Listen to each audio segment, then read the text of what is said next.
damai sejahtera dari Allah yang melampaui segala akal akan memelihara hati dan pikiran saudara-saudara dalam Kristus. Amin. Shalom. Kurang semangat. Shalom. Selamat hari Minggu. Minggu hari ini bagi gereja kita seluruh HKBP di seluruh dunia adalah minggu sending. Ya, karena hari ini kita jubileum 125 tahun sending HKBP. Apa itu sending? Sending itu adalah upaya lembaga dalam memberitakan firman Tuhan ke seluruh dunia. Ada sapaan untuk merayakan. Kalau saya katakan nanti kobarkan sending, seluruh Bapak Ibu menjawab dengan sending bersinar, ya. Saya katakan kobarkan sending, silakan jawab sending bersinar. Kobarkan sending. Sending bersinar. Kobarkan sending. Sending bersinar. Kobarkan sending. Sending bersinar. Ya. Bapak Ibu, untuk melengkapinya, marilah kita mendengarkan firman Tuhan khotbah hari ini yang tertulis di 2 Korintus pasal 3 ayat 2 sampai ayat 6. Saya akan membacakan bagi kita, Bapak Ibu mengikuti dalam hati dan di dalam imannya masing-masing. Kamu adalah surat pujian kami yang tertulis dalam hati kami dan yang dikenal dan yang dapat dibaca oleh semua orang, karena telah ternyata bahwa kamu adalah surat Kristus yang ditulis oleh pelayanan kami, ditulis bukan dengan tinta tetapi dengan roh dari Allah yang hidup, bukan pada loh-loh batu, melainkan pada loh-loh daging, yaitu di dalam hati manusia. Demikianlah besarnya keyakinan kami kepada Allah oleh Kristus. Dengan diri kami sendiri, kami tidak sanggup untuk memperhitungkan seolah-olah pekerjaan kami sendiri. Tidak. Kesanggupan kami adalah pekerjaan Allah. Ialah membuat kami juga sanggup menjadi pelayan-pelayan dari suatu perjanjian baru yang tidak terdiri dari hukum yang tertulis, tetapi dari roh. Sebab hukum yang tertulis mematikan, tetapi roh menghidupkan.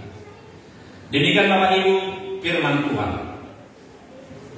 Memang sudah sering saya pakai ilustrasi, tapi pentingnya untuk menjelaskan firman Tuhan ini. Maaf ya Bapak Ibu, mungkin kita mengenali, kenal, ya. Ada yang menginginkan ini? Ada. Kenapa? Karena ini bernilai, ya. Ada nilainya. Ini uang 100.000, maaf ya. Kalau saya buka begini, ini 100.000. Kalau saya lipat, masih mau? Kalau saya kotori, masih mau? Kenapa mau?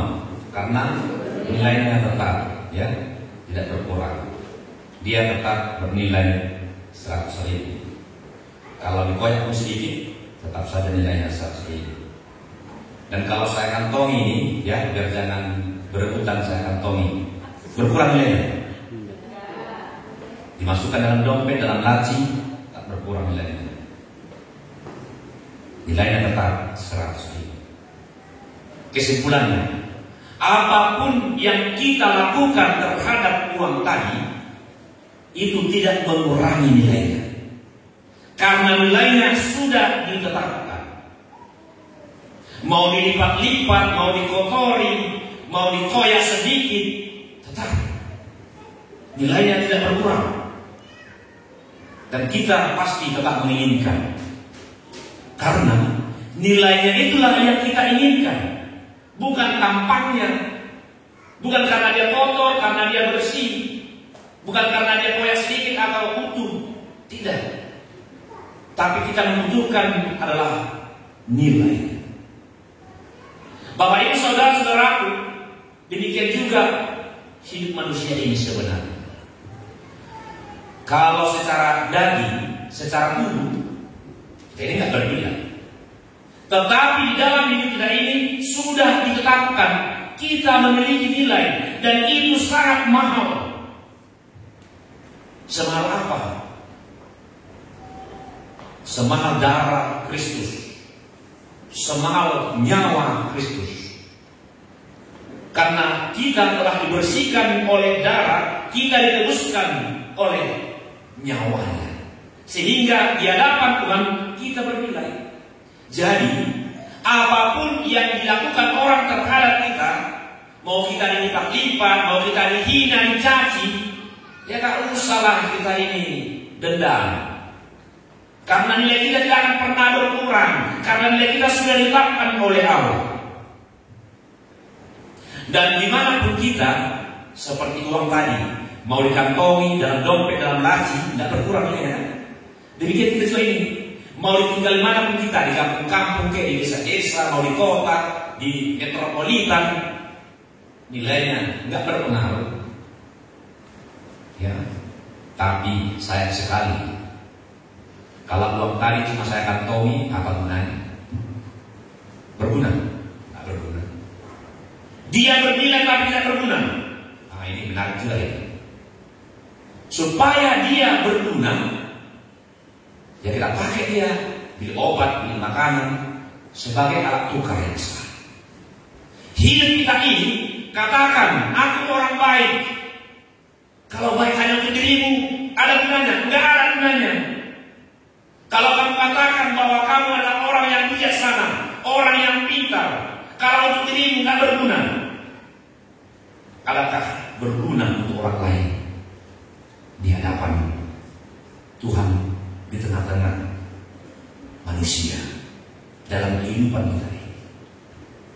Kita ini akan bernilai kalau kita bisa dibaca orang, dilihat orang, dimengerti orang, dipahami, bahkan mereka dapat merasakan kehadiran kita. Jemaat Tuhan,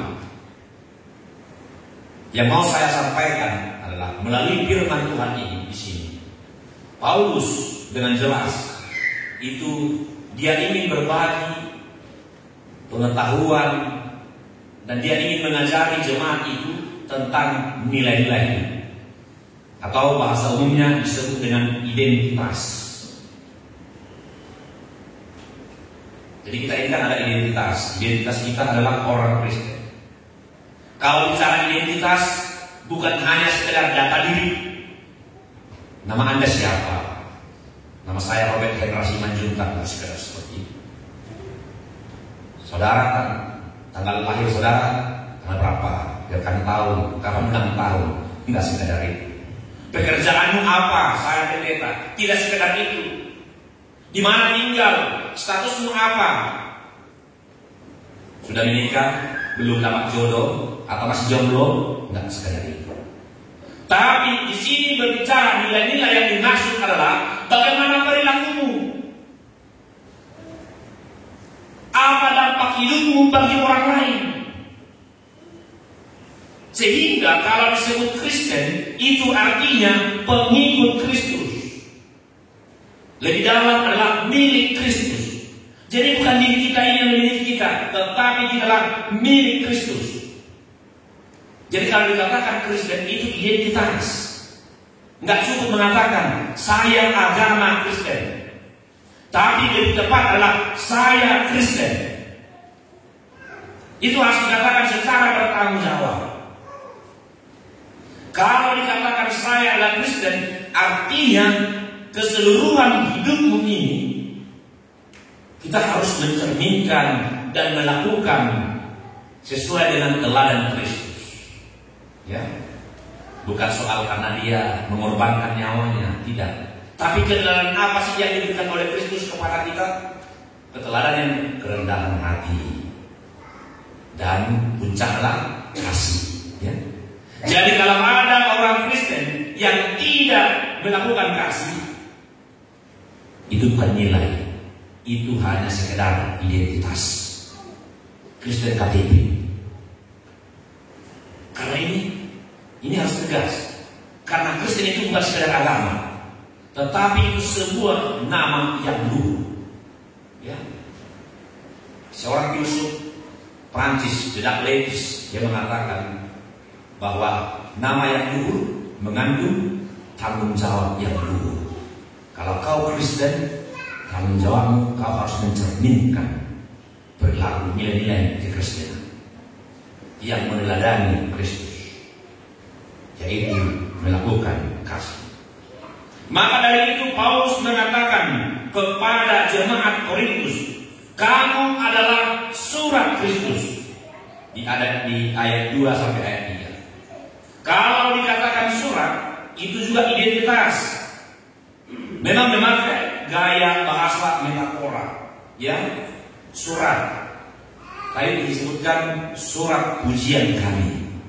Kamu adalah surat pujian kami. Artinya sikapnya sikap yang terpuji, bukan yang terhina. Ya, perbuatannya adalah perbuatan yang terpuji. Dia menjadi teladan di perilaku. Itulah harganya, itulah nilainya yang ditetapkan di dalam hidupnya. Jadi bukan hanya sebutan surat pujian kami, atau malah disebut surat Kristus, tetapi itu kalau bisa dilihat orang lain dan dia bisa membaca dan bahkan dia mengerti, dia memahami. Dibaca bagaimana? Bapak Ibu kan tahu apa itu surat, ya. Surat itu dari dulu adalah alat komunikasi, ya, memberi informasi yang sah. Mungkin kalau para orang tua di sini dulu kan masih surat-suratan, ya, ya kan? Ya, saya juga pernah mengirimkan surat kepada seseorang, hanya singkat saja, aku rindu padamu. Bayangkan, dan itu seminggu supaya sampai, ya. Kalau sekarang kan udah berbeda zamannya, sekarang semakin cepat. Surat itu alat komunikasi yang sah atau media untuk memberi informasi, menjelaskan. Lalu kita baca, kita tahu dia sedang apa yang terjadi di sana. Demikian juga kalau dikatakan kamu adalah surat Kristus, berarti saudara itu adalah media untuk memperkenalkan Kristus itu bagi orang yang belum mengenal, sehingga dengan melihat perilaku kita mereka mengenal, dan bukan hanya mengenal, tetapi mereka juga ikut meneladani itu. Jadi kita bukan hanya sekedar status bahwa kita punya agama, tidak, tapi itu keseluruhan hidup kita, supaya bisa dilihat, dibaca, dan bahkan dirasakan oleh orang lain. Kristus itu adalah kasih. Dia turun dari tahtanya yang maha tinggi. Bayangkan, dia meninggalkan tahtanya yang maha tinggi, turun untuk melawat manusia yang hina ini, supaya kita terangkat, supaya kita memiliki kemuliaan di dalam dirinya. Jadi kalau kita bandingkan kita dengan dia, itu ya jauh sekali, ya. Itu sangat jauh. Kalau kita dalam dalam pergumulan dosa, kita dalam lumpur dosa, ya kita nggak ada nilai kita apapun. Tapi ketika dia datang, kita telah memiliki identitas. Jadi identitas kita bukan hanya semacam imago Dei. Imago Dei itu kan ciptaan Allah. Bukan hanya sekedar itu lagi. Tapi sekarang surat Kristus. Nah, ini menarik sekali, ya. Saya nggak tahu apakah kita baru mendengar atau ini baru digaungkan, tapi dari dulu sudah ada itu sedikit, ya. Jadi tertulis dalam 2 Korintus. Itu artinya melalui perilaku mereka jemaat Korintus, supaya orang tahu Kalau soal tantangan, hinaan, cacian, itu kita harusnya persiapkan diri Bapak Ibu. Ya. Jangan karena orang lain menghina kita sehingga kita tidak mengasihi dia. Tidak. Kalau ada orang mengasihimu, maka kamu mengasihi dia. Itu hal biasa itu. Nggak ada yang luar biasa di situ. Kalau ada orang memusuhimu, membencimu, kamu tetap mengasihi dia. Itu yang luar biasa. Kita harus sampai ke sana. Jangan ada dendam, jangan ada iri, jangan ada dengki. Ingat, kamu itu telah dicap, dimeteraikan. Kamu adalah surat Kristus. Jangan karena perilaku kita sehingga orang percuma ini. Nah, sampai dikatakan, ini percuma ini anggota Nasion, Pardada, katanya. Salah kita. Harus menjadi teladan, harus menjadi panutan. Percuma ini si dua. Jangan, kita harus menjadi teladan. Dan lebih menarik lagi bahwa surat itu bukan lagi hanya ditulis dengan tinta. Karena kalau ditulis dengan tinta itu bisa dihapus, gampang, ditipes, ya. Tapi disurat dengan roh yang dari Allah. Dan itu bukan hanya lagi ditulis dalam batu, loh batu. Hukum Taurat kan 2 lei batu, ya. Itu jari-jari Allah sendiri yang menulis itu di 2 lei batu, tapi umat Israel gagal untuk melaksanakannya. Nah sekarang tidak situ lagi, tapi di mana tulis? Di dalam daging, di dalam hati manusia. Bayangkan kalau di dalam hati kita ini telah dituliskan, ya gak bisa terhapus lagi. Itu sudah dicap, ya. Jadi bagaimanapun perilaku kita sebenarnya itu tidak mempengaruhi sebagai surat Kristus. Hanya saja kamu masuk surga apa enggak, itu kan enggak ada hubungannya sama sekali. Itu tergantung dia, satu-satunya dia yang menentukan. Oleh karena itu Bapak Ibu, yang harus kita lakukan adalah pertobatan. Kita harus selalu mengatakan saya masih kurang baik. Dan saya selalu mengatakan kepada kita, nggak ada batasnya. Batasan untuk melakukan yang baik itu nggak ada. Ya. Batasan melakukan kejahatan baru ada.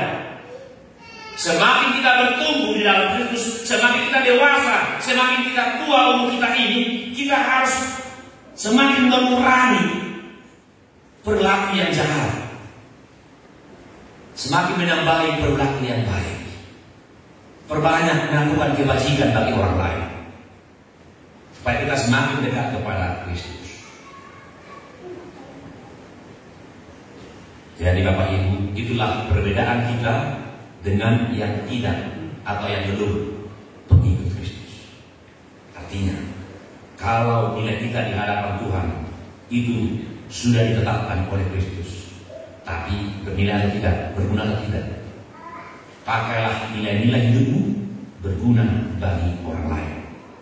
Sama seperti uang yang 100 ribu tadi yang saya tunjukkan. Kalau hanya berada dalam kantongmu ini, dia bernilai tapi tak berguna. Ya. Tapi kalau saya pakai untuk pilihan, contohnya nanti, itu berguna. Hidup kita ini, kalau kita pakai bagi orang lain, itu tidak bernilai tapi tidak berguna. Jadilah bernilai dan berguna di hadapan Tuhan dan juga bagi orang lain. Yang terakhir, saya kutip ada sebuah sebutan mengatakan seperti ini: bagi dunia aku hanya seseorang, tapi bagi seseorang aku adalah dunianya. Jangan ada yang buat status ya, khotbah pendeta tadi ini ya. Mau saya ulangi lagi, nggak sempat ditulis. Bagi dunia aku hanya seseorang, tapi bagi seseorang aku adalah dunianya. Artinya ada yang sanggup hidup di dunia ini dia sendiri? Ada. Bahkan di kota Siantar ini kamu sanggup seorang diri? Nggak sanggup. Bahkan di rumah sanggup seorang diri?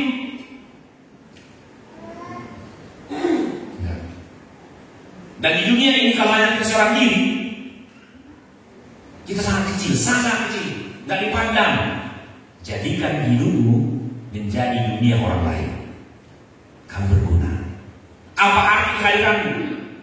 Maka Kristus mengatakan, kamu adalah garam, kamu adalah terang.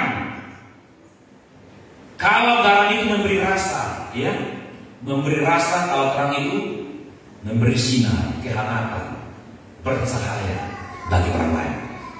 Ya, kalau katakan garam itu kan murah harganya kan, Bapak Ibu. Ya, miskinnya kita pastilah di rumah kita ada garam, ya kan? Kalau nggak ada garam di rumah kita kan itu karena kita lupa belinya, ya, membuat stok. Dan banyak warung yang menjual garam karena harganya murah dan mudah didapat. Dialah orang mengatakan kita murah, dialah orang menghina kita. Tapi kita banyak manfaat. Harus lebih rasa. Tanpa garam semua hambar. Itulah surat Kristus. Tanpa surat Kristus dunia terasa hambar. Sekali lagi, bagi dunia aku hanya seseorang, bagi seseorang aku adalah dunianya. Marilah kita, ya, bersending di tengah-tengah kehidupan kita ini dan sinarkan, kobarkan sending itu. Harus bersinar, tapi bukan bermaksud supaya orang lain menjadi sama seperti dirimu, supaya orang itu kristenisasi, tidak. Tetapi kita bersending sekarang supaya perilaku kita berguna bagi orang lain, sehingga orang tahu, oh dia ini benar, dialah pengikut Kristus, dialah pelaku kasih, dia melakukan kebijakan, kebajikan bagi orang lain. Kiranya Tuhan yang memampukan kita. Amin. Kita berdoa. Terima kasih Tuhan atas firman hari ini. Engkau telah menetapkan kami bernilai yang sangat mahal. Engkau telah menetapkan kami sebagai surat Kristus. Itulah sebuah kemuliaan di dalam kehidupan kami. Dan itu sebagai tanggung jawab kami. Dan biarlah kami mengemban tanggung jawab itu melalui perilaku kami di tengah-tengah kehidupan sehari-hari, sehingga Engkau utus kami untuk berbagi kebajikan, untuk melakukan kasih di tengah-tengah masyarakat dimanapun kami berada di seluruh dunia ini. Mampukan kami di dalam Roh, dalam Kristus. Kami berdoa. Amin.